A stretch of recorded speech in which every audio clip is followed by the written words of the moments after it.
Welcome to this explainer. All right, let's dive right in because today we are unpacking a really fascinating and, quite frankly, absolutely crucial topic when it comes to high current DC power systems.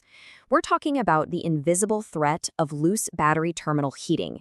We spend hours and hours obsessing over battery cell quality, inverter efficiency, getting the exact right cable sizing, the whole shebang. But what if the greatest danger to your system isn't any of those big ticket items?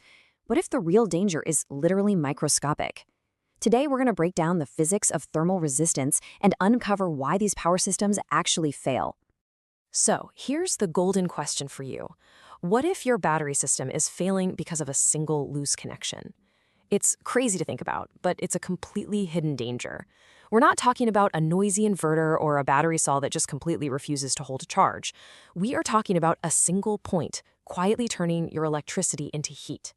We all kind of have this habit of assuming that, hey, if the system powers on and the lights work, the wiring must be completely fine, right? Well, we are absolutely going to challenge those assumptions today. A slightly loose terminal might not cause a dramatic spark right out of the gate, but it acts as this silent, invisible threat that is slowly just eating away at your system. And the tricky part is, standard electrical checks can be incredibly deceptive. Think about a standard no-load test. You grab your multimeter, put it on your resting battery terminals, the voltage checks out perfectly, and honestly, the whole thing appears 100% electrically safe. But the second you throw a heavy 100 amp load on it, that exact same terminal physically acts as a dangerous resistive heater. So a slightly loose connection can easily pass your resting voltage check, completely hiding the dangerous resistive heating that only rears its head once you actually start pulling serious current. Okay, let's get into section 1, the science of heat, the physics behind the fire. To truly wrap our heads around this invisible threat, we really have to look at the underlying science. The basic fact is, every single electrical connection has resistance. In a perfect world, it should be extremely low. And the foundational rule we're dealing with here is Ohm's law, V equals I times R. So V is the voltage drop across the connection, I is the current flowing through it, and R is the contact resistance right there at the terminal interface. Now here is the absolute crucial detail that gets overlooked all the time. R, that resistance, is not a fixed number. It fluctuates. It changes drastically based on mechanical pressure, surface oxidation, and the microscopic quality of the contact itself. And that brings us to the real mathematical culprit of our story, Joule heating. The formula here is P equals I squared times R. P is power dissipation as heat, which we measure in watts. I is the current in amps, and R is that contact resistance we just talked about. So here is the undeniable truth of the situation. Heat is mathematically guaranteed when current flows through resistance. It's not a maybe or a sometimes kind of thing. It is literally a law of physics. Electrical energy is being converted into thermal energy directly at that connection point. You're essentially building a tiny, totally unwanted space heater right on top of your battery connection. Because of that formula, we hit a pretty terrifying reality. If current increases, heat does not increase gently. It increases exponentially. Did you notice that the current was squared in our formula? That's the kicker. Jumping from a 10 amp load to a 100 amp load doesn't just give you 10 times the heat. It fundamentally multiplies the heat generation by a factor of 100.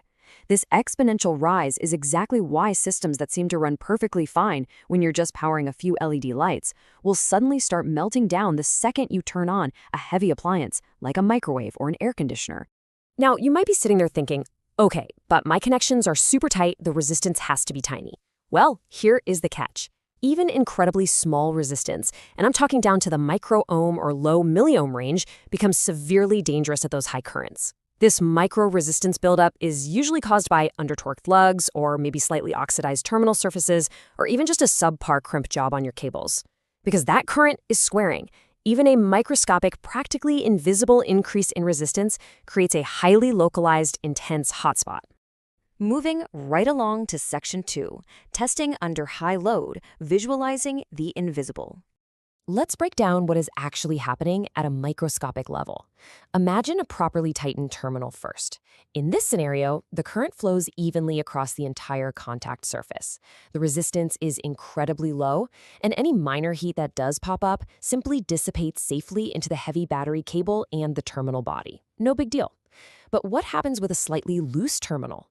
the mechanical contact area actually physically shrinks.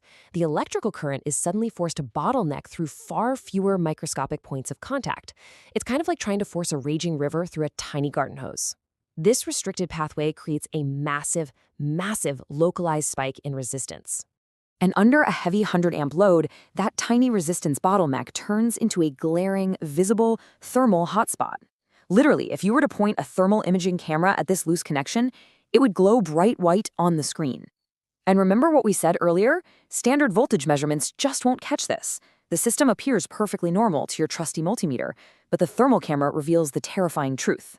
Mechanically, the terminal is highly unsafe, and it is actively generating dangerous amounts of heat. This takes us to Section 3, the thermal runaway cycle, a destructive chain reaction. So why is this progression so incredibly destructive? Well, it's because it forms a continuous self-feeding loop. Let's walk through it.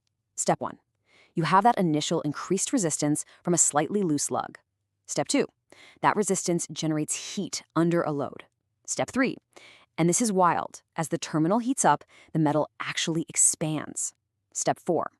That thermal expansion physically pushes the connection apart just a fraction of a millimeter, which reduces the contact pressure even further. And finally, step 5, less pressure means the resistance increases yet again. And so more resistance creates more heat, which expands the metal further, reducing the pressure even more. The cycle accelerates rapidly. This is thermal runaway, happening right at a single connection point. And we are absolutely not just talking about academic theories here. The real-world consequences are incredibly severe. We are looking at localized melting of your battery casing, total connector failure, and yes, in extreme cases, catastrophic electrical fires. In low-voltage, high-current systems, things like off-grid solar setups or heavy marine applications, loose battery terminals are actually one of the absolute most common causes of these massive failures. So how do we actually stop it? Section 4, Preventing Connection Failures, Real-World Safety.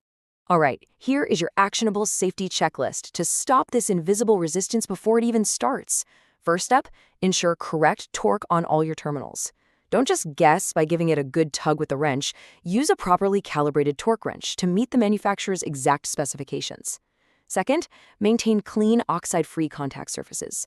Remember, oxidation is essentially a blanket of insulation that just adds resistance. Clean it off completely.